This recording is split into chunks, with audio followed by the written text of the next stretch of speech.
Hola, hola, hola amigos, ¿cómo les va? Bienvenidos a este nuevo encuentro, un nuevo jueves de Raíces de Sefarad. Contentísimos de reencontrarnos como cada jueves. La verdad que es un momento que esperamos durante toda la semana y cuando llega el momento realmente estamos chochos esperando justito para arrancar este encuentro. Hola Lili, ¿cómo estás? Hola Marcelo, hola a todos. Como dice Marcelo, siempre es un gusto para nosotros que estén aquí acompañándonos y acompañando las propuestas que cada semana les traemos. Eso nos da mucha alegría y nos da mucho entusiasmo para seguir programando más y más de nuestro espacio Raíces de Sefarad. Vamos a presentar lo que tenemos para los Sí, próximos vamos a días. presentarlo. Hoy estoy chocho, estoy contentísimo hoy. Bueno, espera, Antes espera un de, poquito hasta el final que lo presentamos. Vamos primero con lo que viene. primero recordarles, como siempre, que donaciones, lo que sea, las recibimos muy, muy felices si lo hacen, pero no tiene por qué ser dinero. Si viene dinero, tanto mejor, pero con que pongan me gusta o compartan. Cuando compartan, además difundimos más la cultura sefaradí en todas sus variantes, así que bienvenido sea todo lo que puedan aportar, recordándoles que todos los videos, todo es todo gratuito, toda nuestra participación es gratuito, nadie gana plata acá, tampoco los conferenciantes, los invitados, ninguno gana nada, lo que se recauda es para sostener la plataforma, los mailing que están carísimos, el hosting del sitio y todas estas cosas. Así que los que puedan aportar, le ponen me gusta, se suscriben al canal y con eso está fenómeno. Y vamos a ver qué tenemos para esta semana, empezando como siempre con nuestras dos actividades. La de este domingo, ¿qué tenemos? Este próximo domingo, en nuestra actividad en ladino, en judeo español, que se llama Encontros de Al-Had, tenemos Romanzas Juveniles en Ladino, un proyecto de traducción. Esto es en vivo con la Hermandad Sefaradí y su representante Lexi Felus, y como invitadas Rachel Amado Bornik y Rina Ben Mayor, para contarnos sobre este proyecto súper interesante. Les va a encantar porque se hizo la traducción de un nuevo libro de romanzas de la autora Paloma Díaz Más, que estará ese día con nosotros. Así que va a participar también todo el grupo que hizo la traducción. Vamos a escuchar un poquitito sobre cómo se hizo y algunos poemas. Será una actividad preciosa para escuchar. Y como siempre les decimos, el ladino es muy parecido al castellano, así que no tengan miedo, vengan, escuchen y van a ver qué bonito que suena la lengua sefaradí. La próxima semana, el jueves, en este espacio Raíces de Sefarad Online, vamos a hablar sobre la mujer en la comunidad judía de Sefarad. Esto es con Elena Gómez Pons, licenciada en Historia Medieval y Ciencias Historiográficas. También un tema que nos entusiasma mucho, como siempre en nuestro horario de los jueves a las 7 de la tarde, hora de Argentina, pero en el flyer tienen horarios de referencia de diferentes países y ciudades para no perderse la actividad. Los invito a hacer estas actividades en vivo, aunque después también quedan en el canal de YouTube, pero en vivo tiene otra gracia. Yo siempre les recomiendo estar en vivo, sea también para interactuar. Recuerden que pueden hacer sus consultas o comentarios a través del chat, en este caso de YouTube o de Facebook, y al final las leemos como hacemos siempre. ¿Y qué tenemos para hoy? Bueno, esto es lo que entusiasma tanto a Marcelo. Tenemos como invitada a Carolina Caro Dueck para hablar sobre tradiciones familiares sefaradíes. Ella es doctora en ciencias sociales, es magíster en comunicación y cultura y licenciada en ciencias de la comunicación. También es investigadora independiente del CONICET y ella nos va a hablar justamente, o vamos a conversar con ella sobre tradiciones familiares sefaradíes. Hola, Caro, bienvenida. Hola, ¿cómo andan? Gracias por la invitación, encantada. Bueno, Nosotros estamos muy contentos y entusiasmados con presentarte a toda la audiencia y también con conocer un poquitito más sobre tu vida familiar. Bueno, vamos a ver cómo sale.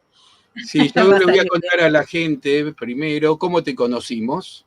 A ver. Y tiene que ver con, bueno, vos tenés muchísimas actividades, ya vamos a charlar de eso, porque es investigadora, escribe, pero donde la vemos en forma semanal, es en un programa de radio. Ustedes saben que la radio ya no es radio, radio también es imagen, así que también está en vivo en YouTube y hasta en canales de televisión, Caseta O en Argentina. Pero hay un programa que está a las 5 de la tarde de Buenos Aires, que se llama Vuelta y Media, es un programa que hace un comediante argentino muy conocido, Sebastián Wanreich, y la verdad que es un programa muy divertido, muy entretenido, y ella tiene una columna donde, sin dejar de ser entretenido, le aporta también contenidos, así que les recomiendo los martes es que estás, ¿no? Los martes, correcto. Bueno, los martes está ella, pero después googleen Vuelta y Media y la van a encontrar en YouTube, que está en vivo también. Así que bienvenida. Bueno, y para terminar, como la conocemos de ahí, el otro día, en especial en la fiesta Señamim Noraim, hablaste de las comidas judías y demostraste que tenés un fuerte acercamiento a las tradiciones sefaradíes, o al menos cuando eras chica lo tenías. Y de eso queremos que nos cuentes. Bueno, a ver, estaba pensando, ¿no? Cómo arrancar cierto recorrido biográfico, que es un tema del que no suelo hablar tanto. Mi familia está compuesta, como se dice, cuando yo era chica se decía así, no sé si ahora se dice así, mi familia es café con leche, es una analogía rarísima, para decir que tengo la mitad de parte de mi padre sefaradí y de parte de mi madre ashkenazí. O sea que yo crecí con esto y para mí era... ahora a los 44 años ya entiendo que no hay que decir normal, pero era mi vida cotidiana, o sea, teníamos una fiesta, teníamos una cena, era esperable que se coma en la casa de mi abuela tal cosa, y le decíamos abuela y abuelo, y en la casa de mi bobe y mi seide se comían otras cosas, y le decíamos bobe y seide, como que ahí hay como una cotidianidad que creo recordar de manera muy fragmentaria, que fue en la escuela, en la primaria, cuando me empecé a enterar de que había como dos bandos, ¿no?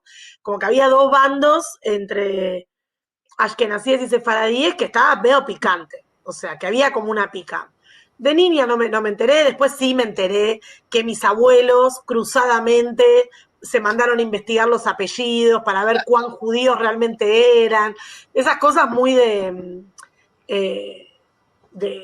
una época específica. De hecho, con mi marido nos no casamos hace un montón de años y nos casamos hace 14. Nos casamos, pero hicimos una fiesta de casamiento sin casamiento. Y mi tía abuela vino con un sobre, con una tarjeta adentro que decía, yo averigüé, mi marido no es judío, yo averigüé y el apellido era judío, pero lo cambiaron en la Inquisición. Y ahí nos dio el sobre con la plata, felicidades, ¿no? Como que ahí pasó como una validación de la identidad. Nadie lo chequeó, no lo vamos a chequear, no me importa tampoco, pero digamos, como que hubo ahí una cuestión vinculada con eso. Pero lo que más a mí siempre me llama... ¿De dónde venían tus abuelos de un lado y del otro? ¿De dónde venían? Del lado sefaradí, mis dos abuelos paternos son argentinos, pero mi abuelo es el único hijo que no nació en Alepo, vinieron todos de Alepo, y mi abuela, todos sus hermanos son argentinos, pero la familia es toda de Alepo.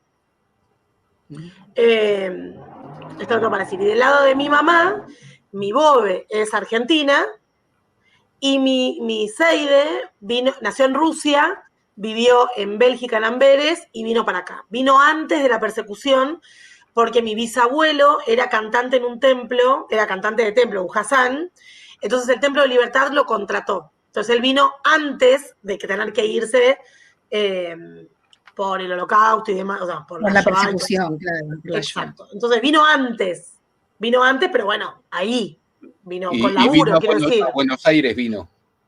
Vinieron a Buenos Aires y mi bisabuelo trabajaba en el Templo de Libertad. Y ahí trabajó, creo que hasta que se jubiló o falleció, no tengo tanta precisión. Entonces, bueno, mi familia fue siempre esta mezcla, y había y hay, mis dos abuelas viven todavía, tengo como la gran fortuna de que mis dos abuelas viven, y hasta los 22 años tuve mis 4 abuelos, eso fue un montón. que es una cosa como un diferencial. Y mi abuelo falleció hace 6 años, o sea que hasta los 35 tuve 3 abuelos de 4, que es algo digamos, raro que ocurra digamos, y tuvo un valor diferencial, porque hay algo en mi familia con la comida, que es como muy característico. Mi madre, cuando se casa con mi padre, no sabía cocinar. No es que sabía cocinar. Y la que le enseñó a cocinar fue mi abuela turca, digamos. Claro. Entonces mi mamá cocina perfectamente las recetas que mi papá no sabe cocinar. De hecho, están separados y la que cocina igual que mi abuela es mi mamá, que no es su hija, es su ex nuera, digamos, ¿no? Como, entonces ahí hay algo no sé. Es una historia similar a la nuestra, porque mi suegra, la que había nacido en Polonia, la que nací, no cocinaba gran cosa, cocinaba algo, pero Lili termina aprendiendo de mi mamá. Claro, igual. Es igual. Y al día de hoy puedo decir con todo orgullo que es una gran cocinera de comida sefaradí, pero viene con el librito todavía que había escrito mi mamá y hasta mi abuela. Y la abuela. Claro, bueno, mi mamá me dio hace poco unas hojas con todas las recetas de mi abuela, que mi abuela ya no cocina, tienen, no me acuerdo si 88, 89 años, pero nada, mi mamá cocinaba y le llevaba a mi abuela al mediodía o a media mañana para que pruebe si estaba bien el punto del ácido, del dulce, de esto, de lo otro. Entonces, bueno, hubo ahí algo con la comida. Sí es cierto, y me pasa en la rememoración de las fiestas judías, por ejemplo, siempre íbamos la primera noche a la casa de mi abuela, el primer mediodía a la casa de mi abuela y la segunda noche a la casa de mi bobe. Y siempre era como, buenísimo este cronograma, porque 2 días seguidos comiendo, 2 comidas seguidas comiendo comida turca, como que necesitábamos un alivio.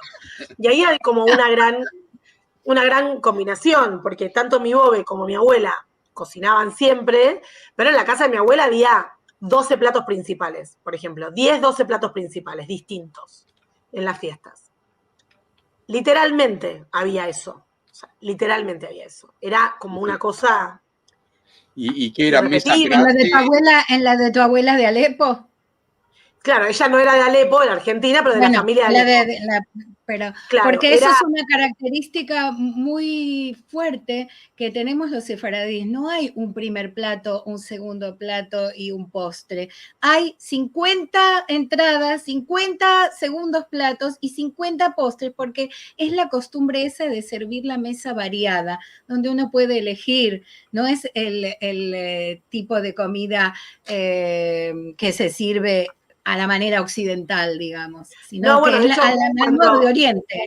Cuando empecé a estar con mi marido, que tiene 2 hijos más grandes, ya eran adolescentes ellos cuando los conocí. Y claro, cuando fueron a lo de mi abuela la primera vez fue, esto es la entrada, falta un montón. O sea, regulen acá porque después no van a llegar. No van a llegar. En la casa de mi abuela no había una prevalencia, por ejemplo, de los postres o de las tortas en las fiestas judías, sí en la normal, digamos, en la cotidianidad. Pero no había, por ejemplo, lo dulce, en mi familia no es algo que.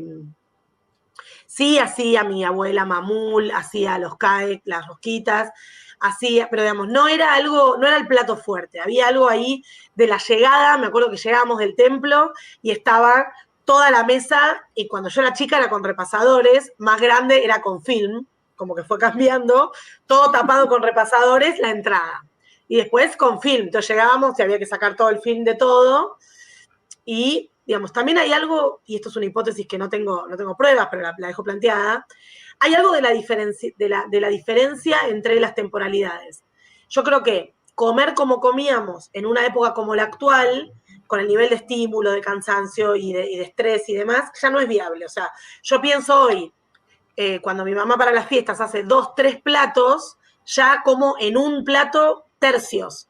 Antes era y uno y otro, y no había celular, y no había televisor, y no había nada que nos distraiga de eso que estábamos haciendo. Entonces, hay como una atención diferencial al momento de la comida, que esto también. O elegir un plato directamente, los otros 2 el pollo no, comer Pero solo lo también, primero. pero también cambió bastante el rol de la mujer, porque antes nuestras madres, bueno, nuestras madres tal vez ya no, porque vos sos más joven, las nuestras puede ser, y nuestras abuelas, estaban en la casa para esto, para ofrecernos su cariño con la comida. Y entonces las fiestas eran un festival, un banquete de comidas a las que ellas se dedicaban desde semanas antes, planeando, preparando, comprando previamente los ingredientes y armando todo este banquete. En cambio, ahora algunas de las madres más jóvenes o de las abuelas más jóvenes tienen ocupaciones diferentes, no es solo la casa, en la mayoría de los casos tienen alguna ocupación o una profesión, y esto hace que uno tampoco cocine ese banquete, cocina algunas cosas tradicionales, a lo mejor pone menos variedad, pero siempre de un lado y del otro, ashkenazí o sefaradí, la cantidad. Si vas a invitar o van a venir 25 o 30 de la familia, podrían venir 60 en Y hay realidad, comida porque para todos. Pero sí pienso que la imagen, la escena del costado de la mesa de la casa de mi abuela, las fuentes y fuentes y fuentes, yo creo que hoy, también por condicionamientos económicos, o sea, una de las cuestiones que hablábamos con mi familia en estas fiestas justo este año es que siempre era mucho trabajo hacer las fiestas, pero nunca había una reflexión de, che, ¿hacemos las habas y las cebollas o hacemos el quepe? Como que no había una reflexión así. Y ahora hay un poco, lo mismo pasa con el lado ashkenazí. En la casa de mi bobe se comía siempre gefilte fish con papa de primer plato, siempre era hervido el pescado, o sea, las bolas de pescado. Luego, cuando mi mamá se metió a poder cocinar, que le daba como un poco más de condimento y como así, también se servía el pescado frío, ¿no? El pescado al horno, el pan de pescado. Y segundo plato, pollo con farfales, pollo con cebolla, muy rico, muy rico. Y después, bueno, nada, el postre tampoco era, por eso en mi familia, ninguno de los dos, el postre es muy prevalente, o sea, ninguno de los dos. Pero sí, digamos, hay tradiciones de alimentación muy distintas. Sí es cierto que creo que estamos en un momento de, tal vez, de cambio, no sé en qué dirección es justo en la Argentina, ¿no? Pero de cambio de algunos roles. O sea, yo me acuerdo que terminábamos de comer en la casa de mi abuela y realmente los varones se iban al jardín y mi abuelo prendía un habano y nadie hacía nada y todas las nietas y mujeres levantábamos, lavábamos, ordenábamos y volvíamos a llamar cuando estaba el café turco y que mi abuela hacía esto que era espectacular. Ahora no lo hace porque tiene un problema en la vista, pero agarraba la borra del café, lo daba vuelta, como se hace, y siempre era esta era la reacción, ¿eh? Ah, mirá. Nunca un problema veía mi abuela, nunca. ¿Qué veía? No tengo la más pálida idea, no tenía formación, nada. Y era, mirá, veo un camino largo, veo una Tenés un bifurcación. viaje, cuidado con los amores y... Pero era todo siempre positivo. Entonces eran todos los nietos que íbamos uno atrás del otro y era, mirá acá, veo un águila. Abuela, no hay un águila. Sí, veo un águila que está... Yo, bueno, está bien. Entonces era como la joda de qué te va a decir la abuela, cualquier cosa, pero ella lo decía graciosamente, o sea, como que se lo tomaba en serio, pero sabía que estaba diciendo forzadísimamente todo, ¿no? Pero digo, respecto al rol de la mujer, yo no, por lo menos yo no llegué a vivir en la casa de mis abuelas una transformación. Sí que las hijas y los hijos ayuden mucho más, sí. Que los nietos nos viésemos combinados a participar, sí. Pero digamos, creo que había ahí, o que hay ahí todavía, cierta tradición específica. Mi abuela y mi bobe trabajaron toda la vida y al trabajo se les sumaba el trabajo doméstico y 2 meses antes empezaban a preparar las fiestas. Entonces, también ahí había algo, ¿no? Porque digo, para hacer 12 platos principales o 10 cosas, hay que tener por lo menos lugar de almacenamiento. Yo digamos, me pongo a pensar cómo hacían las fiestas sin freezer y me parece realmente algo muy sacrificado. sí, Pero a la siempre vez, nos asombraba eso, ¿no? ¿Cómo podían poner tantas comidas que las tenían que preparar en el día anterior o en 2 días anteriores, algunas cosas duraban un poco más, pero además las cocinas en aquel tiempo, por lo menos en Argentina, eran cocinas pequeñas, en las casas claro. y en los departamentos más modernos también la cocina era una cosa relegada a una especie de pasillito un poco más largo, y no entraba nada, y no había No, y mesadas ni nada. las ollas grandes, me acuerdo que lo llamaban a mi papá para dar vuelta la olla nosotros le decimos batate, pero es maude, Sí. eran 15 kilos de papa. Claro. Y faltaban un montón de platos más, y era 1, 2, 3, y daba vuelta, ¡pah! Y bajaba toda la carne con papas.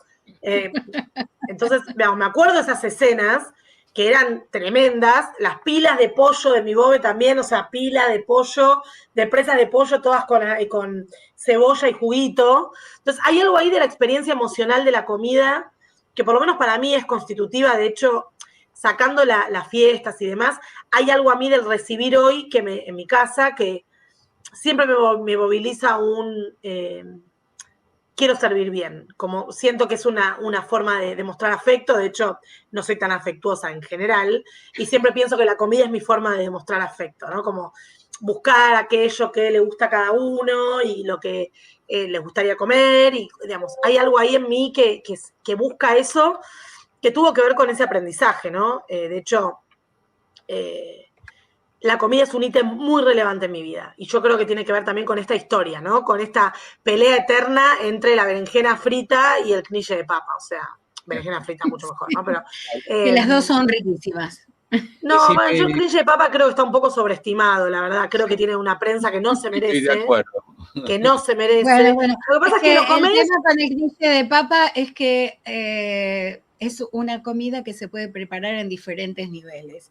Hay algunos niveles que son muy riquísimos y tienen sus condimentos, y como es un plato, como te digo, relativamente fácil de preparar, hay otros niveles en los cuales no está tan condimentado y termina siendo una especie de puré de papa dentro de una masa.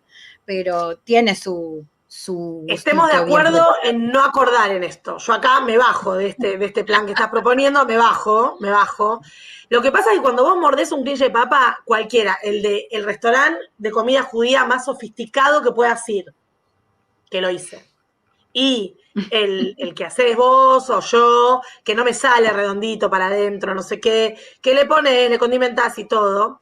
Hay algo de la papa, esto es otro capítulo para otro día, hay algo de la papa que es muy amigable, no hay ninguna hostilidad, entonces vos lo comes, no la estás pasando mal, tampoco estás comiendo un pastrón, digo, para nombrar algo Claro. Tampoco estás comprando un pastrón que te explota en la boca y decís, ¡ay, qué estoy comiendo, qué espectacular! No te pasa eso. Nunca uno diría como solamente kniches. No, yo pienso eso. Lo que sí pasa, y esta es una tesis, porque no es una hipótesis, pues esto lo tengo probado, es que el mundo no judío sobreestima el kniche de papa porque la combinación es medio ridícula. No porque sea buena. Por la sorpresa, no porque sea buena. Exacto. Porque de hecho el varenike, que es lo mismo, sí. Yo creo que ahí el varenique, en la tesis de Liliana, ahí sí, yo comí unos vareniques que no me gustan los vareniques, tope de gama de varenique, y yo dije, ok, el varenique tiene una vuelta, tiene de tuerca. Tiene la cebollita arriba que es buena. No, pero aparte, o sea, comí un varenique que fue como, este plato tiene potencial. Y fíjate que no es tan sorprendente el varenique para la cultura occidental general, no, claro, que no la pegó. No, lo que la pegó es el kniche, porque es fácil, barato, amigable, masticable, pero, digamos, no quiero decir ningún exabrupto, pero no embromemos. Sí. Digamos que es algo, una comida bastante rústica. Sabemos que la comida del lado sefaradí siempre es más colorida, más vistosa, más sabrosa. Bueno, la diferencia entre el Mediterráneo y el Exactamente, Mar Negro, ¿no? Que la geografía ayuda mucho a que haya muchas verduras y que se condimenten con muchas especias interesantes. Y entonces, por eso, perdón la interrupción, ¿no? Pero la historia de la investigación sobre la alimentación da cuenta que no solamente son las condiciones geográficas las que permiten o no la composición de alimentos de una manera, sino las condiciones histórico-culturales. O sea, si yo me pongo a pensar en la trayectoria digamos, del pueblo ashkenazí, las hambrunas, el frío y demás, daban cuenta que, bueno, si se cosechaba papa, había que usar papa. Entonces, digo, más allá de la pica esta, de la estupidez que acabo de decir de cliché de papa, que es solamente una opinión personal, es cierto también que cuando vemos invariantes de comidas muy económicas, de alimentos que no se ponen mal con una granizada o con una lluvia muy fuerte, es decir, cosechas que no se arruinan, tiene que ver con la posibilidad de decir, bueno, hay que sobrevivir en este contexto. Entonces, también la ubicación geográfica, pero las condiciones sociales, políticas y económicas de cada una de las partes, también incidió. Porque no es solamente la ubicación, pues si no parece como, uy, la comida sefaradí es todo color, brillo, grasa, condimentos, espectacular. No, porque y la además comida cuando No, pero además también en un estilo económico era lo que tenían a la mano. Exacto. En lugar de papa, crecían los árboles de naranjas o los frutos secos que son tan apreciados. Bueno, aquí en Buenos Aires son como un tesoro para estar en una caja fuerte, en Argentina toda, pero que en Oriente no solo los judíos lo usan, hay muchas preparaciones con frutos secos y eso tiene que ver con las culturas y el mix de culturas, especialmente en lo culinario, ¿no? Sí, claro, por supuesto. Pero digo, también para entender una tradición alimenticia tenemos que entender la historia político-cultural de cada parte, porque si desconocemos eso estamos invisibilizando muchísimo. Yo recuerdo una anécdota horrible, la verdad, podría no contarla, pero no importa. Estábamos con mi prima en la mesa de la casa de mi abuela, no era fiesta, no era nada, estábamos comiendo algo con queso rallado, rarísimo, bueno, una pasta, pero no era algo tradicional de comer ahí, pero no importa, habrá sido un día cualquiera. Estábamos comiendo y el marido de una familiar, no directa, pero de tercer grado, no ve que algo que hacíamos con mi prima toda la vida, era que mi abuela ponía, una pionera, ponía el queso rallado a mano en el freezer en tarros de vidrio. Llegábamos nosotras, agarrábamos un tarro, nos encerrábamos y nos comíamos el tarro de queso, ¿no? Bueno, entonces, claro, le poníamos, yo estoy hablando, tenía 10 años, 9 años, entonces le ponía el queso a la pasta y me comía uno, ¿no? Era una niña. Y este señor me pegó en la mano, totalmente disruptivo, y me dijo, yo vengo de Polonia, de tener hambre, vos sos una desagradecida comiendo queso, no sé. Y para mí fue re traumático, yo era muy chiquita. Yo digo, ay, no sé.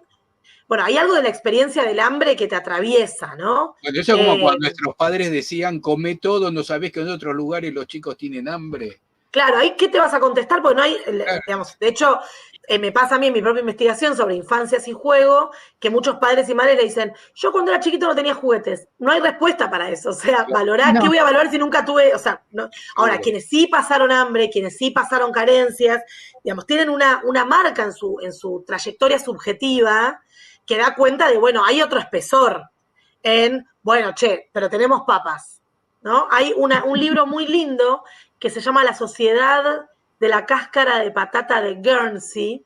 Es un libro, una novela, basada en hechos reales, que es una isla muy pequeña del Reino Unido, que en la Segunda Guerra Mundial quedó como desconectada.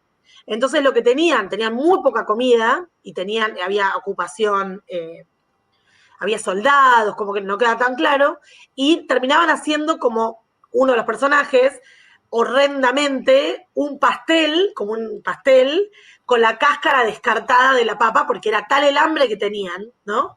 Y cuando aparece la comida, la sensación es como, bueno, acá hay otra cosa, ¿no? Acá hay otra cosa. Pero si bien la historia de todos los pueblos puede ser pensada para mí a través de la comida, hay algo característico de cierto ascetismo, por más bien ejecutado que esté, de la alimentación ashkenazí que no ocurre en la sefaradí, que la emparenta más a la comida, a otros tipos de trayectorias alimenticias, Entonces, bueno, se inscriben en lugares distintos. Por eso yo te comentaba que la comida sefaradí se parece más a los banquetes en Medio Oriente, que no necesariamente tienen que tener, que ser caros, ni tener productos, son productos que para ellos son de la economía accesible a cualquiera. No te digo que todos comen con la misma intensidad o con la misma cantidad de comida, pero sí que el tipo de platos elaborados traspasa el nivel económico, ¿no? Decime, Caro, Sí. ¿esta es la que decís? A ver, ¿para qué te pongo? Para saber. No, perdón, esto no, esto. Espera, esta. ¿Es esta? Correcto. Se hizo película también, yo no la vi porque me quedo con el libro, pero sí, esta es la película o el libro, exacto. Perfecto. Ese es.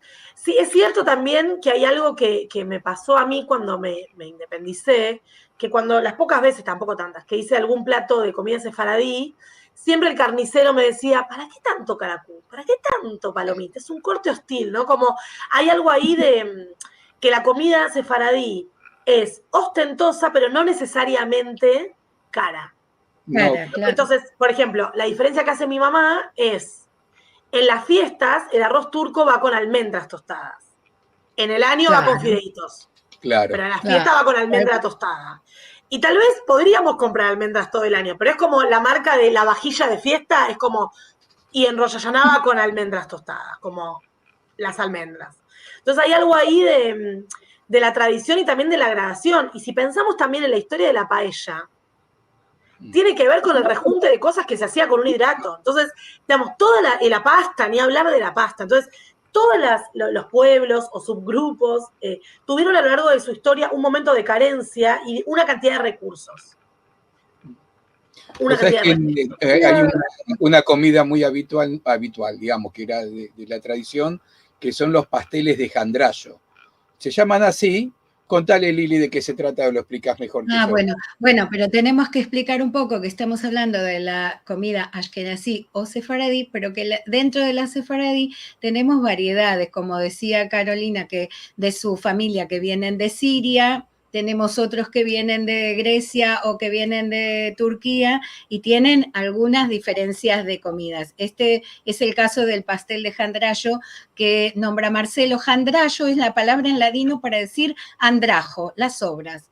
Es un pastel que lleva adentro tantas recetas como familias hay, generalmente en torno a la berenjena, pero tiene diferentes verduras agregadas y es una cosa muy sabrosa, muy valorada y muy da mucho trabajo de hacer, pero era lo que había en la heladera. Generalmente en las casas sefaradíes había berenjenas, así que siempre con una berenjena, un tomate, una cebolla y una calabaza, o calabacina en realidad, podías hacer este relleno y que con uno de cada uno salían 50 bocados de pastelicos de y harina y agua para la masa. Harina y agua. Bueno, mi papá siempre me cuenta que cuando, yo lo viví un poco igual esto, pero no lo viví en este punto. Cuando iban a Mar del Plata, mi abuela llevaba la olla a presión, toda la playa. Sí. Y si hacían sándwiches de berenjena frita, tomate frito. Y mi papá los cambiaba por sándwiches de pan lactal de jamón y queso, porque para él la novedad era el sándwich de jamón y queso. Yo me acuerdo, creo que fue a los 11 o 12 años, fue la última vez que fui a Mar del Plata, con mi abuela, que hizo en Yedra, tal vez tiene otro nombre para ustedes, que es arroz con lentejas y cebolla, que se come con ensalada, que llevamos platos, llevamos todo, me acuerdo. Una Semana Santa, era Pesaj aparte también, entonces era difícil de comer y todo. Y hubo como un momento de, esto es un montón. O sea, esto es un montón. Hasta aquí llegamos. Esto es un montón. Y después, bueno, qué sé yo, hay como muchas opciones. Vos nombrabas la berenjena y pienso que ahora es otro momento, pero cuando yo era chica y comíamos berenjena en todos los estados, ninguno de mis amigos comía berenjena. O sea, nadie comía berenjena. Totalmente. Nadie. Los niños se comen berenjena desde siempre. Eso es algo que me doy cuenta ahora. También, bueno, los garbanzos, yo mencioné la enjedra, de la comida de todos los días. Mi abuela hacía enjedra, que era esto, que eso sí yo lo hago, que es el arroz con cebolla, no sé si ustedes lo llaman de otra manera, No, ni con lo yogur y tengo. ensalada. O sea, mi abuela hacía el yogur que se le tiraba encima y la ensalada. Y la misma preparación, pero sin yogur, es una que comí hoy, de hecho comí hoy, que es fideitos municiones con cebolla y garbanzos. Es muy Que distinto. en mi familia se llama quesquesun. Como se llama en otras familias, no lo sé, pero digamos es la comida rápida, es decir, con una cebolla, un paquete de municiones y una lata de garbanzos, con ensalada tenés la comida lista y comen 6 personas, digamos, entonces como una cosa así. Claro. Y son comidas de verano, yo me acuerdo todos los veranos comíamos esto, era como ensalada con esto, todo frío se comía. Sería algo así como el equivalente a los farfales, pero en vez de guarnición caliente es una cosa Ah, bueno, fría que se claro. come con yogur. Claro. Decime, además de las comidas que claramente ocupan un lugar muy importante en todas nuestras tradiciones, hacían las ceremonias también, me imagino que Pesach leían la Gadá Sí. o los viernes a la noche hacían Shabbat. No, Shabbat no hacíamos, la familia de mi abuelo paterno eran todos ortodoxos menos él, Mm. entonces como que eso no pasó, pero sí había como recontra mega diferencias en las canciones, en lo que hacíamos. Mi abuelo era mucho más estricto, mi Seide era como un poco más, cantemos todo, hijo de rabino también, mi abuelo paterno, entonces ellos estaban acostumbrados a que Pesaj era 1 hora y cuarto de lectura antes de poder comer algo. Mi abuelo flexibilizó mucho, pero había una cosa mucho más ahí. De hecho, me acuerdo, en la casa de mi familia que nací, se cantaba, era un poco más lúdico todo, el aficomán, como que había una cosa así más inclusivo. Bueno, Decime, ¿en la casa sefaradí leían la Gadá en hebreo? ¿Leían la Gadá, En por hebreo, ejemplo, en se hebreo. agregaba algo de árabe o de canciones tradicionales en árabe o en alguna otra lengua que no fuera el hebreo? No, No. mi abuela nos leía, íbamos todos los viernes después de la escuela a la casa y nos leía un libro de Nasreddin, historias, nos leía todas las Joya. veces uno y ponía música para bailar, cuando no existía danzas árabes, nosotros bailábamos cualquier cosa, y hablaban mucho mucho entre ellos, digamos, más allá de las 5 palabras que yo sé, hablaban mucho entre ellos, eh, pero no, se leía en hebreo, digamos, en la casa de mi abuelo se leía en hebreo, creo que también tuvo que ver con que mi bisabuelo era rabino, entonces creo que ahí como que hubo otra Claro, plataforma, digamos. claro, claro. Pero sí había muchas Y diferencias en eso, había mucha diferencia en los rituales, muchísimas diferencias en las mesas, qué significaba qué, ¿no? La pata de pollo, bueno, acá eran tortillitas de puerro, la no sé qué eran tortillitas de zapallo, como que el simbolismo, la matzá con sal o con azúcar, la miel era azúcar, no era miel, digamos, como que había un montón de diferencias que tenían que ver con eso, y de hecho una regla a la que nos abrazamos con mi familia, pero como para no soltarnos nunca, era que en Pesaj los sefaradíes pueden comer arroz, los ashkenazíes no. Entonces no, era como, no, pero mi familia es claro. sefaradí, yo puedo comer arroz, ¿no? Arroz Entonces con un había como un paren. La comida pesa que es arroz, para que se note. Claro, pero como que a veces me miraban mis compañeros en la escuela y yo tipo, no, pero yo soy sefaradí, por eso puedo comer yo arroz. puedo, yo puedo. Era el permitido. Eso sí, ¿Y había como tus una cosa abuelos así. tenían contacto entre ellos? Sí, pero o sea, Se no contaban? de ir a las fiestas a uno a la casa del otro. No. Ah, Sí, porque compartir, siempre pero no. es muy bueno, cómico o surrealista o cualquier adjetivo de ese estilo, cuando se juntan un ashkenazí con un sefaradí, de notar las diferencias. Bueno, mi mamá Que, cuenta que cuando estaba de novia con mi papá, un día mi abuela le dice si la acompañaba a la verdulería, ¿no? Entonces mi abuela pide, no sé, una berenjena o algo así, dijo. Entonces mi mamá le dice, te están poniendo más.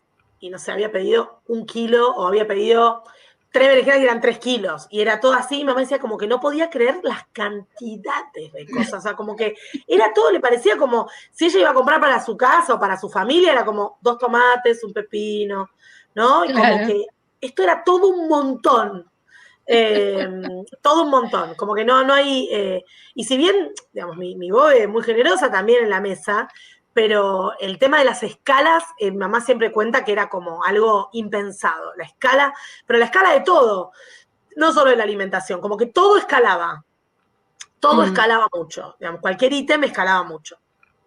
Mismo Bueno, una discusión escalaba mucho, o sea, todo escalaba, todo con una intensidad, pero bueno, no sé, ya no sé qué parte es el estereotipo, o sea, yo al principio, digamos, no vi diferencia, como les dije, más porque me parecía lo habitual, era mi familia así, qué sé yo. Me pasaba de hablar con mis compañeros en la escuela y que nadie conociera nada de lo que yo comía, porque no había una escuela, digamos, no sefaradí, o sea, qué sé pero yo, era son escuela pocas las que judía. hay. Una escuela judía, yo fui a escuela judía, jardín, primaria y secundaria, pero, digamos, no es que todo el mundo comía maude como comía yo, No, digamos, claro. no pasaba. Siempre Después me éramos fui un dando extraño cuenta también que hay, ¿cómo? un extraño entre nosotros. Siempre fuimos la minoría sefaradí en ámbitos Exacto, askenazíes. Sí, exacto. sí. Y Bueno, quiero cambiarte de tema. dale, cambiemos de tema. Ya me está dando hambre. Yo tengo hambre también, sí, sí. Este, por ahí dijiste, contá la parte personal hasta donde tengas ganas, que Sí, alguna vez querías ser rabina. sí, es verdad, muy verdad. ¿Por qué? ¿Qué Ah, no pasaba en sé, esa no vida? sé. No, yo cuando hice mi bat mitzvah a los 12 años, como que me sentí como... Siempre tuve una cosa de vinculación. eh, Les diría que 99% no creo en Dios, ¿eh?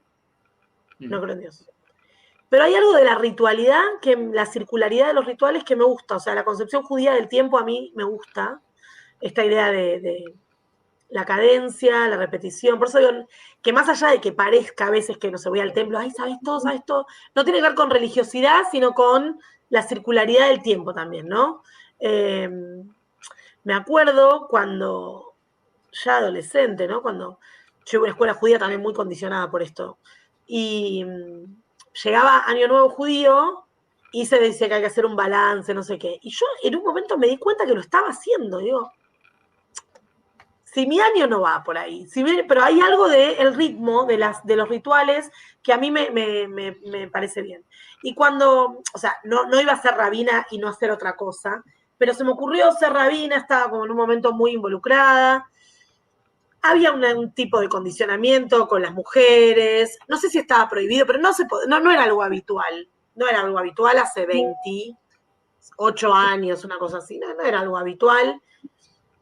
Después abandoné y no es que lo añoro, no es que lo pienso, no es que nada. Sí, digamos, pienso que hay algo de la pertenencia cultural no religiosa que sí me parece importante sostener, lo digo también como madre de una adolescente que se está formando y que quiero que reconozca, o sea, que entienda esta temporalidad del judaísmo. Quiero que, o sea, en mi casa siempre, en mi casa actual, ¿no? De adulta, de independiente, siempre prendí las velas de Hanukkah. Cuando nació mi hija, íbamos al templo a veces, pero prendía las velas de Shabbat siempre, digamos, como que hay algo de bueno acá hay algo, ¿no? Y después, bueno, hay un primer momento más tajante y luego cierta flexibilidad.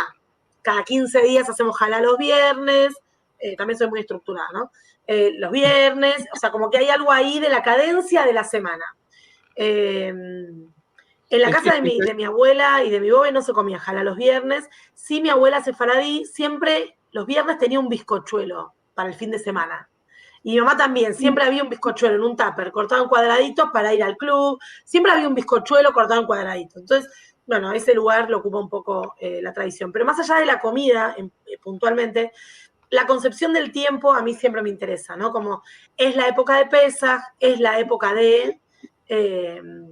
tal vez sin un involucramiento de creyente, pero sí sentirme parte de la cultura judía para mí siempre es fundamental. Sí, sí, Me identifico, hice un viaje ahora por trabajo a Alemania, nunca había estado en Berlín y tuve como sensaciones distintas. Esto fue antes del 7 de octubre, así que bueno, este es otro mundo ahora, pero, digamos, tuve ahí un encontronazo fuerte con la historia del judaísmo en Europa, que me atravesó el cuerpo. O sea, me sentí, en muchos momentos me sentí muy mal físicamente en algunos lugares, y esto me parece bien, me parece bien.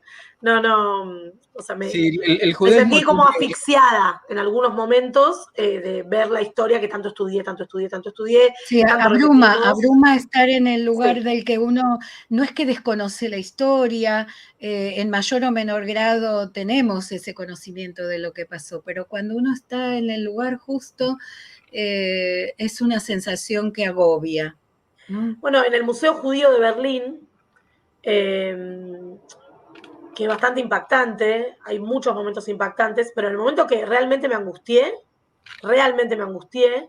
fue en un lugar en el que hay una frase de Abraham Yoshua Heschel que dice que no importan los elementos, sino que importan los rituales, una cosa así. Entonces había una copa de vino para hacer kiddush y una jalá, y vos la dabas vuelta a esa mesita y había un vaso de plástico y un pedacito de pan. Entonces marcaba que no importa en realidad con qué objetos lo hagas, y había como 3 ejemplos así. Y a mí me conmovió porque hay algo de esto, de la pertenencia no importa dónde, ¿no? Entonces, hay algo de esto que me pasó el último mes, por eso lo menciono. Pero hay algo de la comunidad, me pasó también, en 2019 estuve en Bélgica, nada, una amiga, el hijo estaba preparando el bar mitzvah, me dice, che, vamos a Shabbat. Y cuando fui, mi hija, que en ese momento tenía 10 años, me dice, son las mismas canciones, ¿no? Claro. Y ahí digo, bueno, esto es un poco el judaísmo también, ¿no? Con todo lo malo que puede tener, y el momento este tan delicado que estamos atravesando respecto a la mirada social, respecto a determinadas cuestiones, la confusión entre Estado y religión, etcétera, etcétera. Sí. Hay algo ahí de la comunidad global de decir, son las mismas canciones. Claro, son los mismos textos, claro, son los mismos. Y hay algo ahí como este hilo invisible que nos va uniendo, que a mí digamos, siendo una persona bastante distante de todo, a mí me sigue conmoviendo, ¿no? Nosotros hemos viajado bastante, pero recuerdo un viaje ya hace muchos años por trabajo a Singapur y haber ido un viernes a la noche a un templo y encontrarme que estaba en mi casa, más o menos. Claro, exacto. Bueno, hay algo de eso. Termina el servicio y se acerca una persona preguntándome de dónde era y me invitó a su casa a hacer Kabbalat Shabbat en Singapur. Claro, bueno, hay algo ahí. Hay algo ahí, por eso digo que realmente, y lo creo realmente, yo no creo que sea algo religioso vinculado con los textos, pero si no, tiene que ver con qué me acuerdo de esto que leíamos en el templo cuando, qué me acuerdo. Entonces, tiene más que ver con los rastros biográficos de la trama del judaísmo en la vida cotidiana que de una religiosidad acrítica. Entonces, en ese sentido, ahí no me veo. Pero sí en la ritualidad, en esto, ¿no? Es que el judaísmo tiene alguna una sabiduría respecto del tema del tiempo. Esto que decías de hacer el balance, bueno, no podés, alguien puede no tener relación con Rosh Hashanah, pero uno en algún momento, y ni siquiera a fin de año, lo puede hacer en cualquier momento. Los balances que uno hace en forma periódica, ni hay que hablar los que tienen obligaciones temporales como cosechar y sembrar y cosechar, ¿no? Sí, Ni que claro. eso. Pero inclusive los duelos, todo el ritual del duelo en el judaísmo, lo podría agarrar el mejor psicólogo y decir que es la receta perfecta para hacer los duelos, para llevarla a lo largo del tiempo, ¿no? Así que sí, en efecto, y efectivamente no pasa por la creencia en Dios, en absoluto. Como decís vos, 99% no creo en Dios, voy a comprar esa. Sí, aparte porque, y también cuando yo quise ser rabina, hay momentos, siempre uso la misma analogía, pero cuando cualquiera de mis estudiantes, yo soy docente universitaria, cuando cualquiera de mis estudiantes recién se gradúa, tiene un momento de totalitarismo absoluto, ¿no? Como todo es blanco-negro, todo es así como muy blanco-negro. Entonces, cuando yo quise ser rabina, estaba en ese momento medio totalitario de quiero esto y la religión esto, y después pasa la vida, y si bien hay muchas personas que creen fervientemente y que respeto un montón, de hecho en mi familia creo que todos creen en Dios y demás, hay algo ahí que me atraviesa por otro lado. Por eso no era el rabinato lo que me interesaba a mí, por eso no era eso. No era eso. En realidad era un acercamiento a un conjunto de tradiciones que a veces te asfixia en la ortodoxia de cualquier cosa, de ser jugador de tenis, de cualquier cosa, cualquier ortodoxia te asfixia, y en momentos de desesperación y soledad, y a veces te ampara, te da caminos rituales, te da cosas, ¿no? Te da como herramientas. Te guía en esos momentos en los que no tenés la capacidad de pensar y te ayuda eso mismo. El decir, bueno, ya está todo escrito, sigo este camino, a algún lado voy a llegar. Porque estás en un momento en el que no podés pensar. Exacto, ¿viste? no podés pensar. Entonces, también ayuda mucho. Cualquier marco conceptual, teórico, cualquiera de estas cosas son herramientas para atravesar los momentos complejos. Pero, no obstante lo cual, nada, la vida es rica, dinámica, abierta. Entonces, están muy bien las tradiciones que celebro y defiendo, y también está muy bien lo nuevo, y están las modalizaciones, y están las discusiones de por qué servimos ensalada en la mesa Rosh Hashanah. Bueno, porque hay pollo, hay farfán y hay ensalada, pero no se servía ensalada. Bueno, pero todos comemos ensalada, vamos a poner ensalada. Y eso fue una Estamos todos a dieta, entonces, como últimamente, o sea que parte de las cosas... sí, bueno, pero la cultura nos atraviesa también. Había un escritor que me encantaba, investigador inglés, Raymond Williams, que hablaba de la cultura, su dinamismo, y hablaba de elementos residuales. Decía que son prácticas del pasado que se reactualizan con elementos del presente. Entonces, estamos hablando de todas cuestiones residuales. Y la persona más ortodoxa que hace los rituales tal cual puede prescindir del contexto en el que vive. Tal cual. Claro. No puede prescindir casos, hay distintos grados de adaptación. Están los que no prenden luz durante Shabbat, pero que tienen el reloj, el temporizador para que se apaga solo, o que usan ascensor de Shabbat, por ejemplo. Bueno, cada uno lo hace a su forma. Lo que tiene de bueno el judaísmo es que estamos todos adentro, todos. Sí, bueno, a ver, respecto de eso que decís, me interesa porque me aparece mucho en TikTok muchos relatos de familias ortodoxas que cuentan cómo preparan la casa para Shabbat. Entonces yo siempre digo en un punto, si tenés que poner una luz y tenés que dejar enchufado algo toda la noche, o sea, 2 días, para que la comida esté caliente, dale, negociemos prender la luz, o sea, entretener la luz prendida todo el día y hacer un clic. No sé, me parece que hay algo ahí, lo mismo, el ascensor de Shabbat. Bueno, salvo que tengas un impedimento, que el judaísmo siempre lo prevé, digamos, como para no hacer las cosas. ¿Qué sé yo? Subí por la escalera, si la convicción la tenés tan firme, digamos. Como que hay algo ahí que a mí nunca me cerró, ¿no? Como esta cosa de... Es que lo pensamos como nosotros y no como ellos. Claro, bueno, pues no puedo entenderlo. Hay que pensarlo como el otro. Estoy de acuerdo con lo que decís, y a mí me cuesta pensarlo porque estoy tan lejana de una práctica de este modo, pero siento que son todos como trucos. Digo, pero pará, si estamos hackeando el sistema, discutamos el sistema. Escúchame, cuando esto se inventó, no había tanta luz, no había tantos requisitos. Claro. No digo prender el celular, pero dale, la luz, prender, apagar la luz. O sea, y pues también se convierte, esto es muy crítico. Nos van a excomulgar en cualquier momento. No, y se convierte en una especie de mercado de heladeras que no prenden luz. Entonces hay elementos que se empiezan a vender masivamente. Entonces al final es un negocio. O sea, como que hay algo ahí. Pues nadie quiere estar en la oscuridad, tiene sentido, pero está la pava de Shabbat, el horno de Shabbat, la heladera de Shabbat, el ascensor de Shabbat. Bueno, entonces saquemos factor común. Hay algo del sistema que tal vez hay que actualizarlo. Bueno, pero hay quien elige no llegar a eso, ¿no? Directamente yo no adhiero a eso, por supuesto, pero por ejemplo, usar teléfonos celulares viejos para no tener internet o cosas por el estilo. A mí me resulta arcaico. Eso, por eso, son elecciones que tienen que ver ya ahí con cierto nivel de convicción y de marco que no me parece para nada criticable ni nada, me parece como elecciones familiares totalmente viables, pero sí lo que digo es como que hay momentos en los cuales cierta exhibición de la norma puesta en escena y termina como en un momento, es como una especie de nudo que decís, pero entonces, si nos ponemos todos de acuerdo, no yo, pero digamos, si debatimos un poco la norma, pues lo que es cierto es que en ninguna cultura las normas trascienden el tiempo de manera intacta. Entonces, bueno, eso digo. A mí me encantaría poder hacer Shabbat de verdad tecnológico. No lo puedo hacer. Pero esta cosa de decir, me apago un día, no Ah, un día, Ah, 8 esto sí, horas, claro. pero no por ya, puede ser un martes, pero como una cosa de decir, Lo pero usan bueno, mucho en las reuniones de trabajo también. Dejen los celulares afuera de la reunión porque tenemos que hablar de imposible. pero mi algo cabeza yo no puedo en este momento, tengo una hija, tengo, digamos, que va, que viene, yo voy, que vengo, que la familia que necesita, o sea, Imposible. pero digo, estamos seteados para no poder prescindir de eso. Entonces, Eso tal vez en también el espíritu, nos hace muy ¿cómo? difícil explicarle a la gente que no es de la colectividad judía, ni Ashkenazí ni Sefaradí, en general de la colectividad judía, cuántas categorías o cuántas diversas maneras de ser judío hay.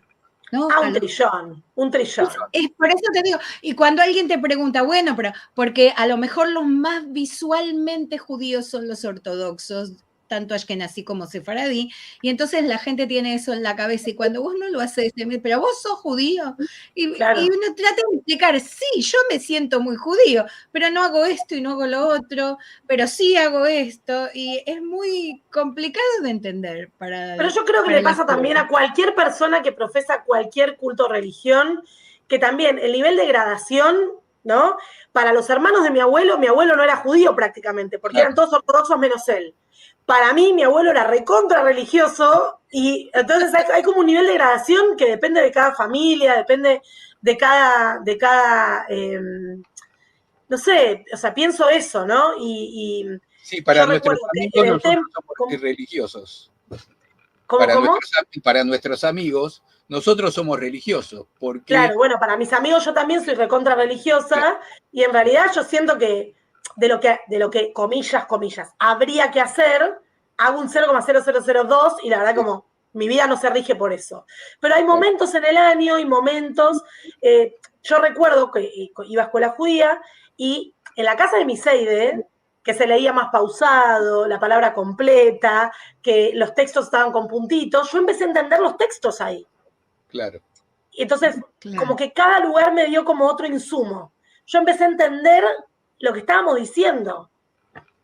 Y ahí Decime, también fue otro momento de decir, mirá, entiendo lo que estamos diciendo. Pero si yo tuviera que resumir mi judaísmo, lo resumo mediante la forma de vincularme, mediante la forma de ser en mi trabajo, y algo que no sé si vamos a tener tiempo de desarrollar, pero hablamos en otro momento, algo que yo llamo la ética del trabajo. Que esto lo hablo con muchos amigos y amigas judías, que hay algo de la ética del trabajo y de la relación con la lectura, y hay algo ahí a explorar. Bueno, precisamente lo que yo quería preguntarte era qué usabas de este judaísmo en tu trabajo habitual. Vos tenés mucho contacto con muchísima gente, tus investigaciones, tus libros, tus juegos, y justo tocaste ese tema. Decinos dos palabritas de eso, tenemos 2 minutos todavía. Yo uso mucho, por ejemplo, cuando doy clase en la facultad, la primera clase siempre digo soy judía. Y todas las personas que son judías tienen habilitado a hacer chistes de judíos, el resto no. Entonces hago mucho chiste, claro, hago mucho chiste que me parece gracioso, en general sobre los estereotipos del judaísmo y demás, pues doy comunicación en la facultad, entonces, digamos, como que me autohabilito y habilito a mis estudiantes a que lo hagan. No, a ver, yo creo que es una manera de salir adelante. A mí me pasa ahora como madre, que mi hija va a una escuela judía, que estoy empezando a ver cosas que yo nunca objetivé como cosas particulares del judaísmo, que ella empezó a hacer y a decir desde que empezó a ir a un colegio judío. Yo digo, claro, esto es una construcción, todo es una construcción. Esto es algo de la escuela, esto antes no lo hacía, esto no lo decía, esto no lo... Entonces estoy empezando a ver ahí la hechura, ¿no? Como ver los hilos de algo que para mí fue tan natural toda mi vida que yo me crié así. No conozco otra crianza. Claro. No conozco otra crianza. Entonces, Claro. digamos, no sé cómo es. Pero esta trayectoria que estoy viendo como madre ahora me permite un poco encontrar los hilos de hasta ciertas formas de habla que empiezo a encontrar en mi hija, que no tenía hasta hace un año, y empiezo a escuchar este estiramiento de las algunas vocales, y digo, esto empezó cuando empecé a ir al colegio, entonces ahí me interesa. Está muy bien. Ya nos vamos quedando sin tiempo, quiero que me hables un minutito de esto. Bueno, soy investigadora del CONICET, que es una institución estatal de investigación de ciencia y tecnología. Mi tema de trabajo prevalente es infancias, espacios lúdicos de juego y pantallas, dispositivos y demás. Estoy trabajando ahora también la variable género e infancias, y los 2 proyectos que estoy dirigiendo en este momento son sobre infancias y pandemia, y vida cotidiana y pandemia. Entonces estamos tratando de pensar hoy cómo las infancias atravesaron la pandemia y viven la pospandemia desde un lado de investigación, tanto hablando con niños y niñas, con las infancias, que eso será el año que viene, y ahora estamos haciendo el trabajo preparatorio. Hicimos una hermosa tanda de entrevistas en 4 regiones distintas del país, a médicos especialistas, docentes, psicólogos, psiquiatras, psicopedagogas, que nos permiten pensar cómo ven ellos a los niños y niñas hoy en esta pospandemia, y para luego ir a hablar con ellos y ellas. Así que muy entusiasmada y muy contenta siempre. Interesantísimo el trabajo que haces. Y bueno, ya es 1 hora justito. Tenemos que ir cerrando, Lili. Yo estaba seguro que con Caro uno puede hablar horas y horas. Siempre es muy, muy agradable y muy, muy interesante también. Está logrado, ¿no? Nos transmitiste tu sefaradismo, tu judaísmo, más que el sefaradismo. Yo estaba preocupada de que no tuvieras material suficiente. No. Ahí, lo que pasa es que casi que no te pregunté de anécdotas o cosas por el estilo, que seguramente Otro capítulo. Otro capítulo, por eso te digo. Pero eso es muy interesante, la vivencia, especialmente porque siempre tocamos a lo mejor temas de historia o de proyectos que hablan solamente de los sefaradí, pero es muy interesante ver esta identidad que es una mezcla, es judía, una mezcla de culturas que se encuentran en una sola persona y que hacen con nosotros, ¿no? Esas influencias, así que está muy, muy bien plasmado. Bueno, me alegro que tengas... Vamos a leer algunos comentarios que hay, pero antes de los comentarios, como hay algo que iba a decir al final, pero mejor lo digo ahora porque hay unos comentarios que se refiere a eso. Nosotros esta semana perdimos a una persona que queríamos mucho, que es quien daba los cursos de temática sefaradí, de la diáspora, de todo eso, y ayer la hemos perdido, la querida Alicia Benmergui. Muchos la conocían porque muchos de los que están acá presentes han participado de sus cursos, así que como dicen los religiosos que le dedican las clases de estudio a algún hecho, bueno, en realidad tenemos 2 hechos. Uno es triste, y también vamos a dedicarle al estilo de los religiosos, también a nuestro nieto que hoy hizo su bar mitzvah. Entonces también hay un motivo de alegría para hay una escritora que se llama Rebecca Viri, que tiene un libro, sefaradí ella, que tiene un libro muy interesante de cuentos donde relata su vida, sus experiencias, y por medio de cuentos comunitarios, y se llama Una lágrima, una risa, porque me parece que eso también plasma un poco lo que es la vida de cada persona. El mismo momento puede ser alegre y triste al mismo tiempo, y eso es lo que nos atraviesa, ¿no? La querida Alicia era una colaboradora incondicional de nuestro centro cultural con su manera tan particular de explicarnos la historia. Ella de origen ashkenazí, casada con un marroquí, y profesora de historia, así que conocía la historia mundial, la historia judía ashkenazí, la historia judía sefaradí, y con eso nos ilustraba cada martes desde la pandemia, que empezamos con sus clases virtuales, y la verdad que tenemos un profundo dolor y tristeza porque era invalorable su aporte a nuestro centro cultural y la influencia que ella tenía sobre los alumnos, que también incondicionalmente venían a todas sus clases. Por lo pronto acá Adrián, que uno de sus alumnos también hace su recuerdo. Y Bernard Miller también, que comparte su tristeza. Pero bueno, vamos a ver el resto de los comentarios, Lili. Claro que sí. Pablo Frenkel nos dice: entre la cocina sefaradí ashkenazí como otras costumbres, ¿hubo alguna síntesis que combinara los 2 elementos? No sé. Supongo que hablar así, ¿vos transformaste alguna cosa que pusiste? No, bueno, en mi casa se come mucho pastrón, que es algo ashkenazí, en la casa de mi papá. Mi papá lo hace ahora. Es gracioso porque mi mamá hace la comida turca, mi papá hace, bueno, es gracioso. Pero ¿Eso es en tu casa? ¿Pero lo hace Se con supone. el salitre y toda esa historia? sí, sí, con todo, con Qué todo, con bueno. todo, con todo. Pero bueno, sí, no sé. Claro, un poco Dice lo que Pablo. dice Pablo ahí es lo que estuvimos hablando, ¿no? La exuberancia de las costumbres y las que nací, ahí tenía que ver también con una cuestión de clase, de historia, tradición y las hambrunas, ¿no? Y el frío en Europa también. Sí. Seguro. Nos dicen acá, saludos desde frontera de México, la frontera Texas. texana. Gracias, sí, gracias. El judaísmo es una melodía que une más allá de los rituales y los formalismos. Sí. Acuerdo con Pablo Freinkel. Pablo está en Bahía Blanca. Mirá, En Bahía Blanca, y es un estudioso y un filósofo que admiramos mucho. Que también tiene su... Adrián Toro Quintero, ¿cómo sería el Shabbat tecnológico? No, Le quedó lo la dije, curiosidad. Fuera perdón, de la tecnología sería. de las pavadas que dije, esta cosa que me parece tentadora, esta idea de que, digamos, quienes observan Shabbat apagan todo. Entonces, tal vez, digamos, prender la luz y todo, pero no sé, es una estupidez que dije, perdón. No, está bien, se entiende.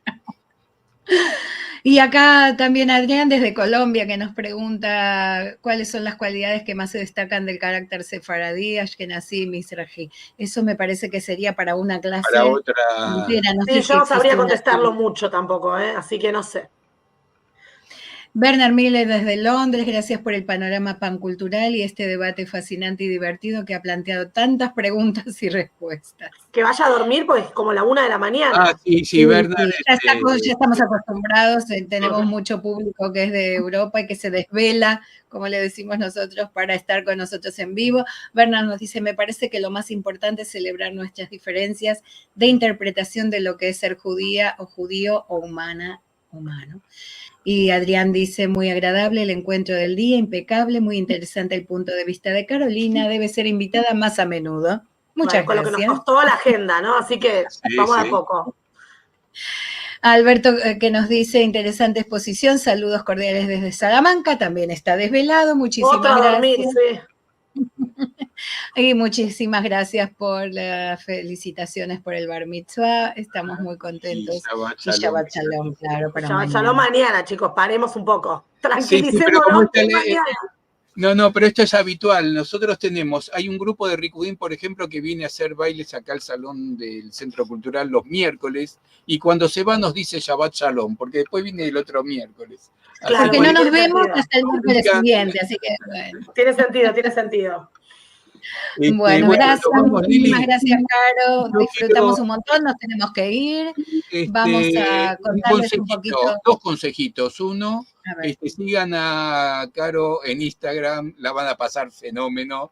Es hiperactiva, demasiado activa, es muy divertida. Así que síganla por ahí. También, como les dije, busquen. Acá está. En Urbana Play, busquen los martes el programa de las 5 de la tarde hora argentina, que ahí está su columna. Y bueno, recordarles lo que tenemos para este fin de semana. Nos vamos recordando, claro, que este domingo nos volvemos a encontrar a la 1 del mediodía de Argentina, pero como siempre en el flyer aparecen horarios de referencia de todo el mundo, o de casi todo el mundo. Vamos a tener Romanzas Juveniles en Ladino, un proyecto de traducción. Esto es por parte de la Hermandad Sefaradí, con su representante, su balabaya anfitriona Lexi Felus, y como invitadas Rachel Amado Bornik y Rina Benmayor, un proyecto muy interesante de traducción de un libro nuevo que sacó Palomas Díaz Más en España. Y para el próximo jueves los invitamos a nuestro ciclo de raíces de Sefarad, La mujer en la comunidad judía de Sefarad, con Elena Gómez Pons, licenciada en Historia Medieval y Ciencias Historiográficas. Y como cada semana los esperamos en las actividades, nos encanta que estén con nosotros y que les gusten las propuestas, y nos despedimos hasta la semana próxima, hasta el domingo, hasta el jueves, y todo lo que ofrecemos en internet en la página. Chao, gracias, Caro, no te vayas. Gracias.